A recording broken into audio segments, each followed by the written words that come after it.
શીતળા સાતમનું વ્રત સ્ત્રીઓ પોતાના બાળકો અને અખંડ સૌભાગ્ય માટે કરે છે. આ માટે તેઓ રાંધણ છઠને દિવસે એટલે કે આગલા દિવસે 5 પકવાન બનાવે છે અને બીજે દિવસે શીતળા માતાની પૂજા કરી એક ટાણું જમવાનો રિવાજ છે.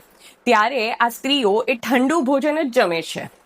આની પાછળનું લોજિક એવું છે કે પહેલાના સમયમાં સ્ત્રીઓ જેને શારીરિક શ્રમ કહી શકાય એવા કાર્યો ઘણા કરતી, જેવા કે ઘંટીએ લોટ દળવો, કૂવેથી પાણી ભરવું, બળતણ વીણવા જવું, ખેતરે કામ કરવું. આ બધા કામથી સ્ત્રીને થોડો આરામ મળે અને એ શ્રાવણ મહિનાના તહેવાર અને મેળાની મજા માણી શકે એ માટે થઈને આ શીતળા સાતમ જેવા પર્વની વ્યવસ્થા થઈ હોય એવું વધુ લાગી રહ્યું છે.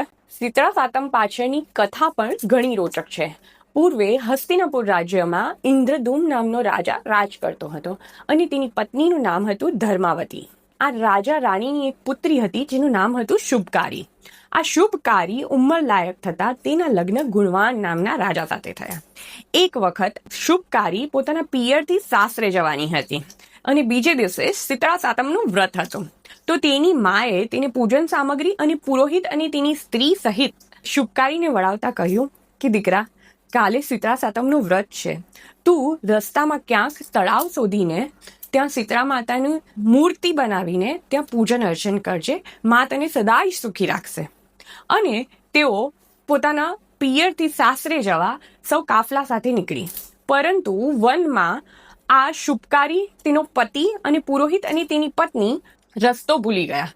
તો ત્યારે એક વૃક્ષ નીચે સૌ આરામ કરવા બેઠા. તેઓ થાકને કારણે ઊંઘી ગયા, પરંતુ શુભકારીને ઊંઘ ના આવી અને ત્યાંથી એક ડોશી પસાર થતા હતા.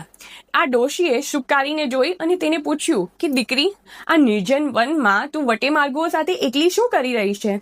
ત્યારે શુભકારીએ કહ્યું કે માં, અમે રસ્તો ભૂલી ગયા છે અને હું તળાવની શોધમાં નીકળી છું, કારણ કે આજે મારે મા શીતળાનું વ્રત છે.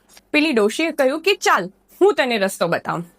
એ ડોશી તો ત્યાંથી પછી અલોપ થઈ ગયા અને શુભકારી ત્યાં મા શીતળાની પૂજા કરી પરત આવી. પરંતુ પરત આવીને તેણે જોયું તો તેના પતિનું સર્પદંશને કારણે મૃત્યુ થઈ ગયું હતું.